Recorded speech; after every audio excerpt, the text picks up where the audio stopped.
I felt like, I was violated. I was just like, wow.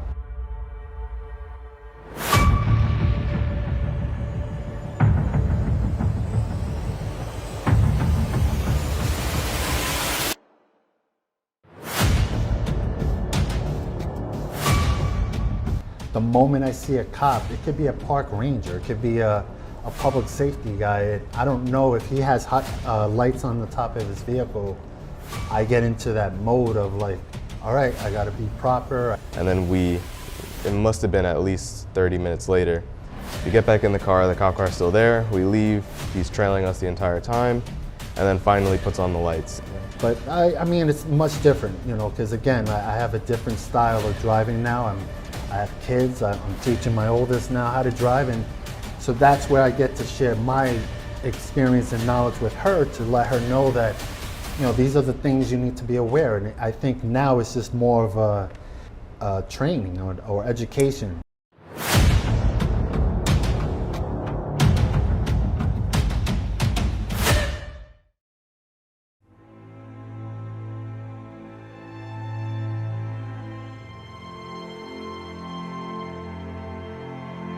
Good afternoon. My name is Tanya Velasquez, and I'm the Assistant Dean of Student Affairs at the Emmerman campus and College-wide Director for Career Services at Suffolk County Community College. Today we will be having a discussion on an interesting Newsday article, Traffic Stop Data and Minorities, by David Schwartz from October 2020. The information is specifically based on Long Island and Suffolk County Police data. The article highlights that Black and Hispanic drivers were subject to tougher enforcement actions than white motorists by the Suffolk County Police Department. Here are some interesting statistics from the analysis. Officers pulled over Black drivers almost 4 times more often than white drivers, and Hispanic drivers twice as often as when matched against the size of the driving age population of each group in the area patrolled by the Suffolk Police Department. Police searched Blacks over 3 times more frequently than whites, and Hispanics 1.7 times more frequently. At the same time, Suffolk police found contraband, such as an illegal weapon or drugs, when searching Black and Hispanic drivers less frequently than when they searched white motorists. The gap between how often officers searched white and Black vehicles widened over the past 4 years. In 2016, officers searched cars driven by Blacks at twice the rate than they searched cars driven by whites. In 2019, officers searched cars driven by Blacks 3.4 times more frequently than cars driven by whites. An imbalance almost widened between how frequently Suffolk police searched the cars of Hispanic drivers compared with those of white drivers. In 2016, cops searched cars driven by Hispanics 1.4 times more often than cars driven by whites, a figure that climbed to 1.7 times more frequently in 2019. It is important to note that this is an analysis of the data by Newsday. Our motivation today is simply to share the lived experience of the 2 gentlemen I am with today. I'm here today with Angel and Myles. Both are born and raised on Long Island and have agreed to come meet me today. Thanks for having us. You're welcome. Thank you. Thank you. So I think let's just jump into it. What's your experience with traffic stops? For me, it was, I encountered when I was about 22 years old. I was picking up a friend from work, and at that time I had a vehicle that I drove that was at that time I was into having tinted windows, having rims on the car, and just trying to fit in, just trying to be cool. And basically I was driving on Sunrise Highway, and it was about afternoon, so it was still daylight out, and apparently I was getting onto Sunrise Highway, and then I noticed that an officer was pulling me over, and my friend was telling me, what did you do? And I said, I'm not sure. I don't even know what I did. So, of course, I pulled over, and the first thing I asked to the officer, he came over to the window, and I asked him before he can even say anything to me is, what did I do? Why did you pull me over for? And he said, well, you have something on your mirror that's basically obstruction of view. And I said, excuse me? And he said license and registration. So I basically provided my information. He said, how long have I been driving? I said, I got my license when I was 16 years old. And he asked me, what I do for a living. And all that time, I'm thinking to myself, what did I do? Like, why did I get pulled over, for something that I had no idea what was the reasoning for? And basically he said, I'll be back. So he went to his car. I would say he was in the car for, it felt like 15 minutes, but it was probably 5 minutes. He comes back and he basically gave me a lecture about, that I shouldn't have an object hanging from the mirror, which was, at that time, I used to like having the Puerto Rican flag hanging from the mirror. So I was one of those that had, proud, and I wanted to have it up there. But that wasn't only my first encounter. It was just I remember that was just one that I can remember 20 years ago. But I just remember the cop just saying to me, don't hang that up on your mirror. And I remember feeling like, why, what is this causing me to be distracted? And basically, he didn't want to hear it. He was just very short with me and just said, this is here's your ticket.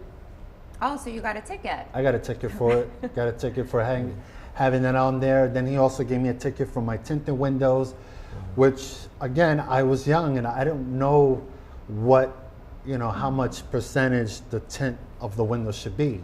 And so when he gave me that ticket, it was just kind of out of left field. And so I remember just, taking the paper. I didn't really want to get into a controversy. I didn't want to get into an argument with him, and I just basically just took it. And but I remember just sitting there for another few minutes, just wondering, like, wow, this is what I got pulled over for this. And meanwhile, and during the encounter, I do remember him asking me, do I have any drugs or weapons in the car? I said, no, I don't. He even asked if he had to look in it, he would ask me.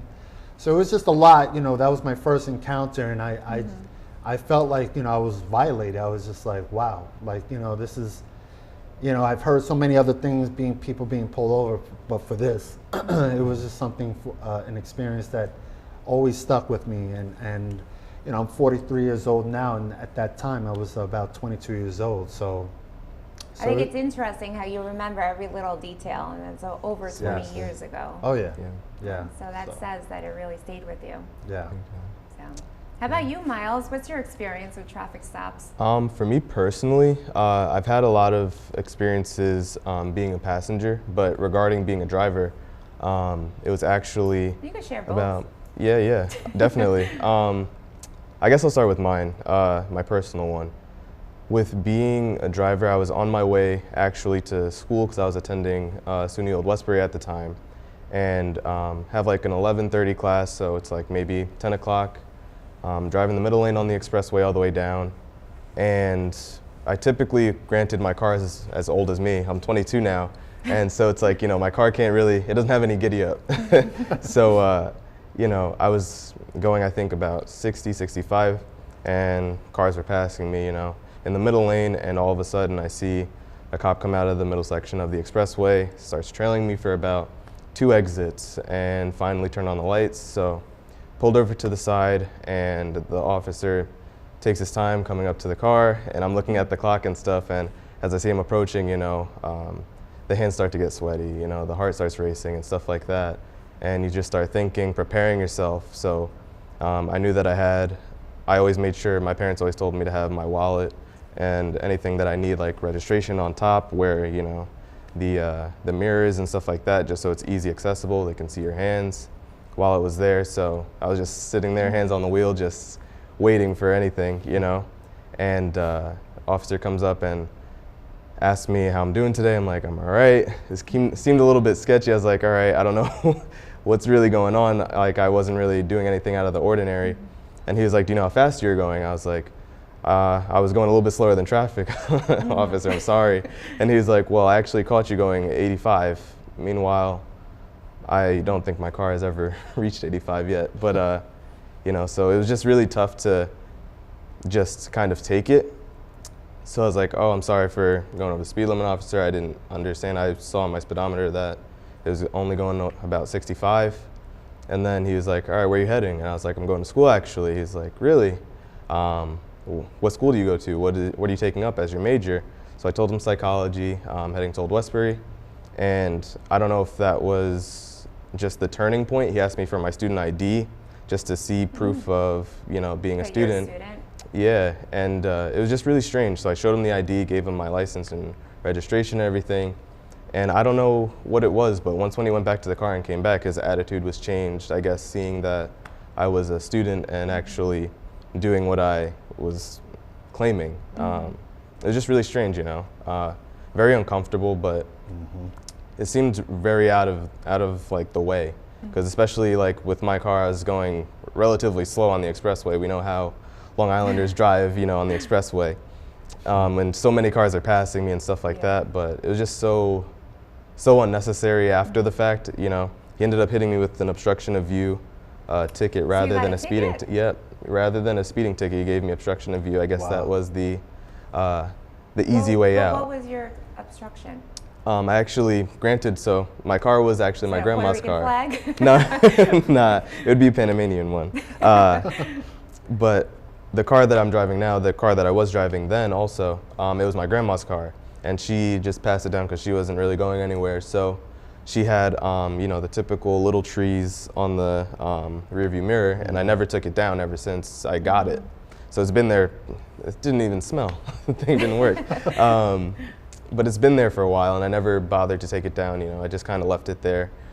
Wasn't really bothering my seeing of the road and stuff like that. So he ended up hitting me with an obstruction of view and stuff, and I just kind of went on, and he told me not to take it down. He's like, just make sure you're going the speed limit next time. And I was like, okay, officer, will do. And I maintained that 65 with no problem back to school. So it was pretty interesting just to, you know. Let me ask, you said something about as a police officer is walking to the car, you were remembering what your parents told you about where to put your wallet and your registration.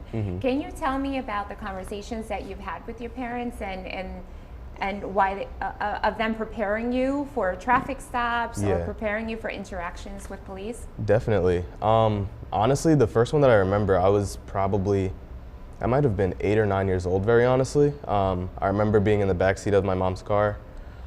We're heading to one of my LISA football practices.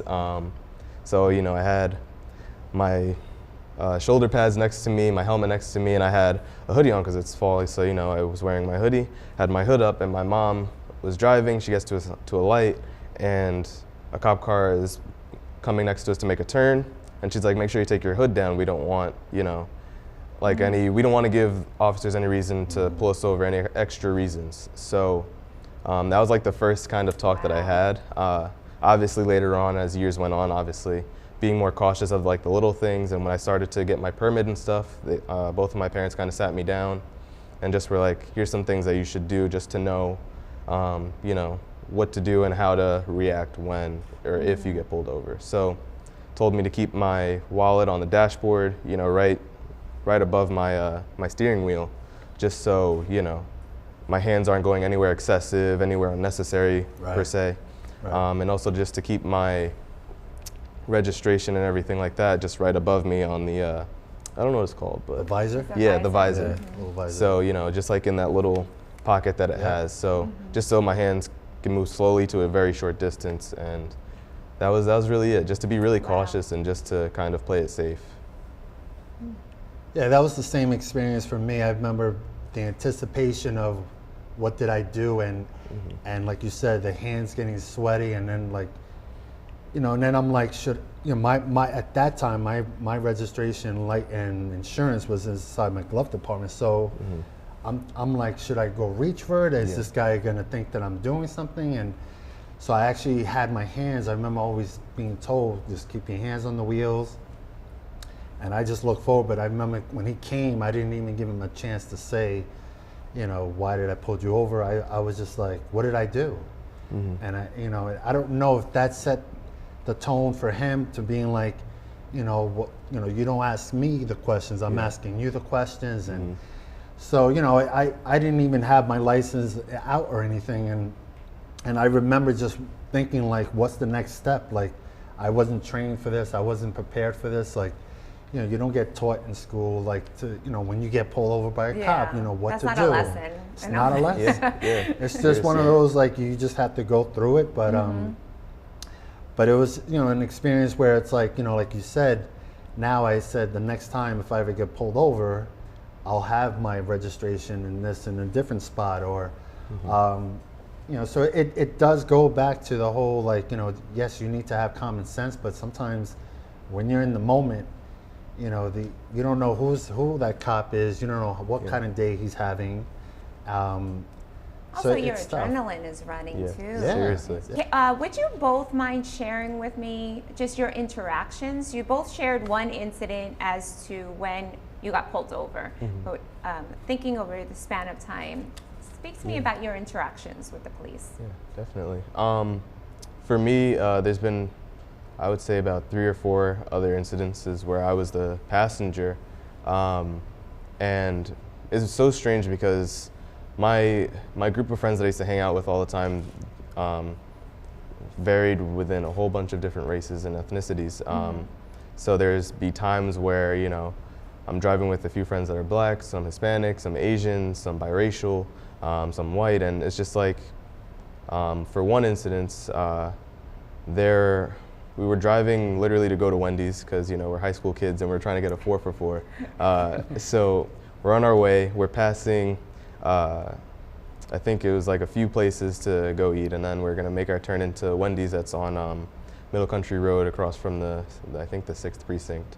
And we turn in and we see a cop car is coming up behind us from the precinct and just following us. So we go into Wendy's, we park, get our stuff and all that. And then it must have been at least 30 minutes later, we get back in the car cop car's still there, we leave, he's trailing us the entire time, and then finally puts on the lights. And it was the same spiel of what were you doing, and it's just like, not much, we're just trying to get some food. And then eventually, luckily the driver had a PBA card of a dad who is an officer, so I feel like that was kind of our way out. So, after the officer looked at all of the documentation that my friend gave, just kind of was like, all right, you guys stay safe, and it was off we go. Another incident where I was in Wading River with a few of my friends. One of them was biracial, another one was a white driver. We were driving back to his house, and, we were getting trailed again. And it always tends to be like trailing for a while, and then they finally turn on the lights and pull you over. And it was like 2 houses down from his house. So, asking what we're doing. Well, we're on our way back home. Where'd you guys come from? We just came from a basketball game. All right, well, can I see license and everything? And he's looking in the back seat. I'm sitting there, and he just keeps on glimpsing over at me. And I'm just, sitting there kind of getting a little bit nervous and stuff. Starts anxiety again, Exactly. Right? So it's just like, all right. And this was my first time ever experiencing any kind of stop. So I was just like, all right, I'm just going to shut up and sit in this corner with my hands crossed. And then it just turned into just, another thing of, all right, you're good to go. But it's like the whole process of it, it kind of just starts the whole works routine. something up inside. It's just like, okay, that was a little uncomfortable. Let me ask, so you both share that you come from very diverse communities and you've been with diverse friends in cars. Have you seen a difference in the interactions depending on who's driving, who's in the car, and different? Can you share? Yeah, I mean, I've been with another friend of mine who is African American, and we went to school together. And I remember before he became a cop, we were driving. We were going to Taco Bell. We were going to Taco Bell, just trying to get some gorditas and stuff. And here we are, at a light, and he had received a car from his mother, and it was like a Buick automobile, type car, and here we are, driving, and he had a seatbelt that from the passenger side it would not like go, like you would have to pretend that it was on, like it didn't have the click thing. Yeah. So I would drive. There would be times that we would drive on the road, and I would just have this. And so one incident we had this time where we're in Bayshore. It's about 8 o'clock at night, and we had a cop right next to us. And I remember I remember when he was pulling up. I remember my friend saying, put your seatbelt on. I was like, I can't. this thing is jammed. So now I'm trying to. And then finally I got it to go, and then I'm just sitting there with the seatbelt, and then I looked over and I see two cops in the car. One was black and one was a Caucasian guy. So I remember my friend saying, "Oh, we're good. There's our people in that car too." And I'm just like, cool. So we pull off, and within, like you said, I remember within minutes, the cop just started trailing us for about, I would say, 3 minutes, 5 minutes, and then finally he pulls us over. And my friend at that time, he was 17. I was 18, he was 17, so I guess they consider that as a junior license. And so now, the police comes over to my friend, and the other cop is on my side. Oh, so they both came out. They both came out. And Wow. the black cop asked me to get out. So I get out, and he's like, wait on the curb over there. We're just going to talk to your friend. And I'm thinking, I didn't even say anything. I'm just sitting there like, I should say something like, why are we getting pulled over? So then my friend is in the car, and they're asking him questions like, whose car is this? Why you're out right now? Where are you going? Where are you going after this? Is he your friend over there? And basically, that whole time, they were looking for somebody in the neighborhood. And they apparently, I guess, one of the guys said that my friend looked like someone. And my friend and I, we look alike. And back then, I had hair back then. So we were just talking, and the cop was just like, we're searching for somebody. You fit that description. And then, so basically, nothing happened. To make a long story short, it was basically the cop was just like, all right, we just wanted to just make sure that you're not that guy. You guys can go on your way. And we were just like, holy cow. And then I get in the car, and I remember just thinking like, what did he say to you? And then my friend, he was just shocked. He was just sitting there like, they asked me questions that had nothing to do with my driving. Like, it was just all about who I was. And so it was tough because I was a passenger, and I felt helpless because I got out of the car, not even asking like, what did we get pulled over for? Yeah. Wow. You know what I mean? So it's tough because, again, it's not having that education, and not just. And I know before I was speaking about what I hope, but I also hope parents and families at home, where the school sends something home for the family to have a discussion. Now, granted, not all families are tight like that. Some families don't have, the dynamic of having a father and a mom. So, but the thing is that I think it's just awareness, raising awareness for everybody all together. I think what saddens me is that both your interactions and throughout our conversation, you're talking about when you're 17, 18. Yeah. These are our early interactions with our police officers. Yeah. And when we form the opinions and these experiences that you both share and you remember detail by detail. And unfortunately, it's not the most positive experiences that our young gentlemen are growing up with the interaction with our police officers. Yeah. Yes, definitely. There was one, I just want to share one incident when I was about 17 years old. I was going out with this girl. She was a Polish girl, and you remember her. So this girl, we're at the beach, and it was about sunset time. I remember the sunset already settled, and now apparently, they have rules where, the park closes at sunset. So but now you see, I'm looking around. I remember that night. I remember there were so many cars, and we were at the beach, hanging out, watching the water. We come back, and I remember seeing this like an SUV parked behind my car. Actually, it was her car. I was driving her vehicle, and because I was 17, she was 18. So I remember walking up to the car. And the cop, he had one of those flashes on the car where spotlight, and boom, hits us with it. And he's like, what are you doing? Why are you here? Park is closed. And I remember just answering like, well, there's other people here. We're about to leave. And I couldn't even see the guy because he was blinding us. Like, there was no reason for him to have that in our face. And then he asked my girlfriend to step away. He's like, can you please step away from him? And then he's asking me, where am I from? He's like, do you have identification? I gave him my ID. I remember this. The first thing he says to me, he says, where are you from? And right when I was about to answer, he said, Central Islip, it figures. And I said, and I didn't say anything. I just stood there. And then my girlfriend at the time, she was like, what does that mean? Why are you talking to him like that? And then he was just like, just stay right there. He was so mean to us. And he was just a park ranger. He wasn't even, like, he was just, I know that he has jurisdiction in that area, but it was just like, this guy was acting like he was busting something, like, and I remember just thinking to myself, like, what the heck? Like, this is not normal. And I remember just him going to the car, coming back, telling me, he gave my license. He said, do me a favor. He said, stay out of this area. Don't come back here. Stay where you belong. And said to my girlfriend, now you get in the car, you drive. He's not allowed to drive.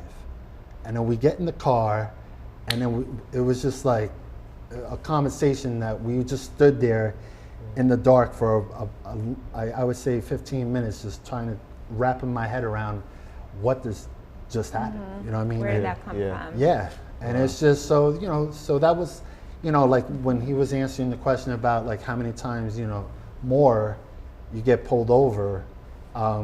There were several times after that whole incident being pulled over, and but I mean I got pulled over probably about 5 times when I was in my early 20s and and so you bring up like how you were feeling, you're nervous, you're sweaty palms, stuff. So in the beginning of this interview, I read out some data, some statistics that were found of this analysis.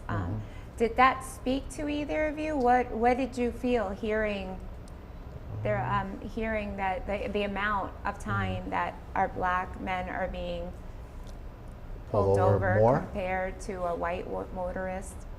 I mean, I grew up in Central Islip, so which is a town very diverse. So I kind of grew up feeling very comfortable hanging out with different people, but to hear the statistics of how many black people, how many minorities, Hispanics, it's very discouraging because the fact that here we are.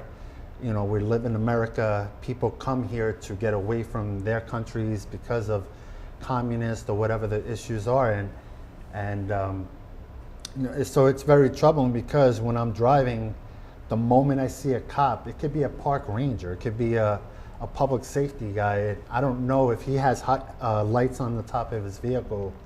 I get into that mode of like, all right, I got to be proper. I got to turn down my music because I used to love blasting my music. I had a system in the car, so I've been pulled over for that too, for having loud music and just the fact that all that is going through your mind, and it's like I just want to be able to just drive free and not worry about that, and that's the mindset that I had when I was 20 years old. What I mean? Like I don't have that mindset now. Because of experience, but back then it was like, oh, I don't care, like, this cop doesn't know who I am. It was just, but at the same time, once I saw the cop, it was just like a whole different attitude came over me. Like, I would tell people in the car, stop laughing, like put your hands, where I can see them, like, so you go through all that jokingly, but it's not a joke. It really happens where, if that cop sees you and he can profile you, now it's like, you get pulled over and now it's like, you don't know what's going to happen next. How about you, Myles? Personally, just in retrospect, I don't like the idea that these statistics have to be, so broad and so out there, like I just don't like the idea of being a statistic. I think that's something that kind of weighs heavy on my heart. It is and it's just interesting. I'm tough. sorry to interrupt that you said like it's so out there, because I wonder how much is it out there. Yeah, and that's the hard part too. You know, as much as there is out there, you know, there's probably multitudes more that isn't known to public eye at all. But just regarding the statistics, it's just, you know, it is hard to swallow a little bit, but you know, I don't know. I guess just the idea of it just kind of makes me uncomfortable a little bit. I feel like there shouldn't have to be this extra research to, you know, see the difference in, you know, traffic stops and stuff like that. There is what comes out when I think about the data is it's interesting, because this is a time that you've in your 20s, well, probably earlier, you form an opinion of the police and law enforcement. And I know even just with my girls as they're getting older, is just you want them to be known as we can trust them. They're our heroes. And then unfortunately sometimes you read this data and it's disappointing. And so especially among our males, I wonder, is it they're learning young and to not trust our police. Yeah, definitely. And that's the hard part too, especially having a lot of family friends and you know, siblings and like cousins and stuff like that that are, you know, police officers and everything, you know. And that's like the weird paradigm of it, you know. It's like you see these statistics, and especially with media, with it being publicized so drastically, especially within the past few years or even the past decade or so, it's just been so heavily emphasized. And then I'm just sitting there like, that's so frustrating, because I know these people are people of, you know, they're golden, they're awesome people, but it's just, you know, there are those incidences where, you know, you just know that you're being profiled. It's definitely really tough to just kind of go on about your day after that. You know, after my stop, I know for me, I couldn't focus in class for, you know, I was there until 8 o'clock, and I just had to just sit there just in silence, because that would have been a long drive home, you know. Yeah, and then even after, like, when I got the ticket, I remember calling my father, well, not calling, because at that time we didn't have cell phones, so I remember going home and talking to him and letting him know, and it was a little disappointing, because at that time I remember my dad was always like, well, what did you do? Why did you get pulled over? And it was just like, what did I'm telling you, I didn't do anything. I was just driving. He's the one that pulled me over. Like, he's the one that targeted me. Like, I didn't do anything for him. There's other cars that were doing the same thing I'm doing, driving on the road. And when I went to court, because, you know, you can either pay the fine or you go to court. And I went to court, and I remember beating it. The officer never showed up. Oh, wow. The officer never showed up, so it was kind of, you know, dismissed. And I remember thinking at that time, I remember saying, how many times has this cop done this to people? Like, you know, here I am. I'm a young guy. I mean, I had a job. I was going to college, but at that time, I had to take time off of college to go to court, to, you know, and spend hours there at the DMV. Who wants to spend their time at the DMV? And here I am worrying about, like, is this cop going to show up? You know, what am I going to say? You know, now it's a white judge. Is he going to judge me now, or are these people in the room going to judge me? So when I found out that my ticket was thrown out, I found that as a victory. I was just like, huh. But at the same time, getting in my car, I remember thinking like, yeah, but this guy, is he going to do this again to me, or is he going to do this? Is he doing this to other people? And you start having that attitude, and I wanted to be a cop. I wanted to be a police officer because of that reason of being. I wanted to connect with the community, and those incidents, sometimes I was just kind of like, you know, you got turned off. Got turned off. You know, you kind of get. Let me ask you. So there's about a 20-year difference between the both of you. Yeah, 20 years. I don't know. 20 years. This guy looks like 25 to me. Thank you. So, yeah, there's about a 20-year difference. So you just shared your first experience.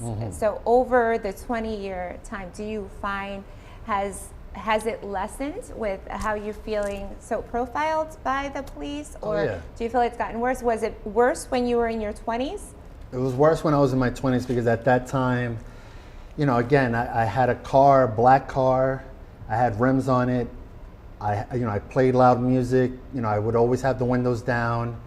You know, and then, you know, and I had the studs in my ears, and so it was just something that, you know, I not that at that time I knew that I would get that attention. I wasn't looking for that attention. I was just looking to just drive and be cool. But as I got older, I've noticed that, you know, I didn't have that kind of car. Like now I have a regular Jeep, you know, I have a regular car like everybody else. Maybe the style of my driving, like back then I had one hand on the wheel, you know, you got the lean or whatever. I don't drive it like that anymore. So it's basically, I find myself having less encounters with officers because, you know, my car is not something that they're profiling with. It's something that they're like catches their eye. I'm just another person unless I break the law by, you know. But you're not feeling so. I don't feel, but yes, I do still intensity. feel. I do not the. I don't feel intense, but I do get the, oh man, I'm gonna get pulled over. It's always like on the LIE or wherever. Like if I'm driving, and especially if I see a cop, you know, on Sunrise Highway, coming approaching me, I'm like, I'm gonna get pulled over, and it's always that, you know, anticipation. Like, what did I do now? And then once they pass by, I'm just like, oh, thank God. But. Yeah. But I mean, it's much different, you know, because again, I have a different style of driving now. I have kids. I'm teaching my oldest now how to drive, and so that's where I get to share my experience and knowledge with her to let her know that, you know, these are the things you need to be aware. And I think now it's just more of a raising the awareness to kids, you know, at least in high school or middle school, where they can get some sort of, you know, that training or education. I think you guys hit on something, or maybe this needs to be a lesson or a class, like even at the younger level that you wouldn't have thought about it, like the steps. Not that we want to pull anybody over. No, but just to know how to handle yourself, you know what I mean? Because a lot of people, I mean, we watch the news, some people, they get pulled over, you know, they body language, or, you know, they're reaching for something. Like these are the things that, you know, they tell you not to do, but some of these kids were never had the chance to get told, you know, or it is taught. What's interesting is that both of your stories, you're sharing the similarity of the anxiety, of the sweat on your palms. So it doesn't matter, you know, what generation is still the same reaction. Yeah, very much so. You know, I feel like the main thing that my parents tried to pour into me was just being proactive. Like, granted, that goes with a lot of things in life, but also with, you know, being proactive with traffic stops, like, you know, making sure that your hands are, you know, above so that your hands are always seen. Just like all those little things. It was just kind of irritating that even though I practiced that like religiously, you know, something still occurred. But yeah, it's just very interesting just to see, especially like the age difference too, you know. Yeah. And it's still very similar stories. Yeah, exactly. Yeah. One thing that my mom used to tell me and still tells me every now and then, she said, nothing changes if nothing changes. So when you tell that to a little kid, they're like, what? You know? But like obviously you ponder on it, and you know, if none of the tendencies or habits or, you know, just regular occurrences don't change, you know, or thought processes, you know, it's just nothing will change in retrospect. Absolutely. Well, you know, that leads me to my last question, and thank you for transitioning. If nothing You're changes, welcome. Nothing changes. Yeah. The last couple of years have been tough, so I don't need to define like everything we've gone through in by 2022, but thinking positive and thinking into the future and thinking with what your mom said, if nothing changes, nothing changes. Where do you see this going, the direction of the data being revealed and also the education? I think it is interesting on how you got pulled over, say it was in the 90s, and your father at the time was like, oh, well, what did you do? Whereas 20 years later, we're preparing our gentlemen of, if this happens, this is what you need to do. So Honestly, I think that was pretty interesting when you said that too about calling or getting in contact with your dad. Yeah. I think it was just so cool just to, or not cool, I guess it was just interesting to just see, like, you know, asking you, like, what did you do? Right. Like, kind of hoping, like, all right, let's hope that this isn't a profiling thing, you know? And that's good that you brought that up, Myles, because I don't know how my father was delivering that or approaching that Yeah, conversation. yeah. Like, what did you do? Like, I don't know if he was like concerned about me. I think he was more concerned about, well, what did you do? Why did this guy, Yeah. you know, instead, and then me, I'm thinking like, what did I do? Like, it was him, like, you know, so I think that's a good point that you bring up, because at that time, you know, like, again, I'm young and you're just thinking like, you know, you know, you don't put things into perspective, and you know, and it's tough, because I think what I like to see, and with everything that's going on, you know, with the world that's going on now, I think the most thing what I've seen is what I've liked to hear is just having the officers, you know, being trained and being spoken to, because a lot of these officers, maybe they didn't have the experience of being exposed to a community that's diverse, or how people react and stuff. So I think, you know, from the law enforcement, I think part is good that they're going to retrain them on that.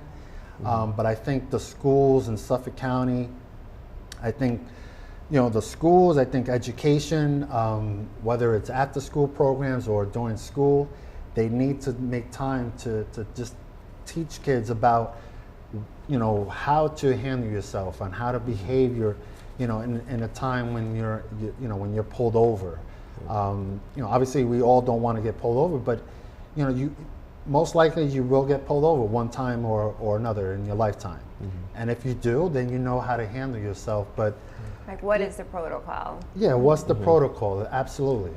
And I think that's what I would like to see the young people grow, especially in this time, this generation that we're going into, where a lot of laws are being changed, you know, statues are being brought down, you know, because, you know, it was a different time, you know, when that was all being, you know, being brought up. But, you know, now I think now the kids these days have a chance to learn and how to react in a situation. So. Yeah, definitely. I see. What are you thinking for the future? I think not even just for people my age, but even people younger. Absolutely. They tend to be a lot more bold, and I think that's an awesome thing. Obviously, within its boundaries, of course. But I see a lot of reform coming. You know, I think about it all the time. My bracelet, even though it faded away, it said "Inspire the world to change," and I feel like with media displaying all these things, it kind of is stirring a pot that probably needed some stirring a few years ago. You know, absolutely. And I feel like with that, it's going to bring up, you know, a whole different scenario.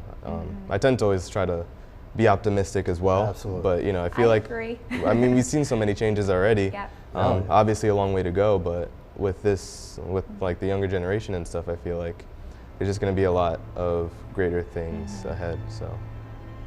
Well, I look at it as a positive. We're having conversations, and I can't ask more. So thank you. Likewise. Thank you Thank you. both. Thank you. You're welcome. Thank you.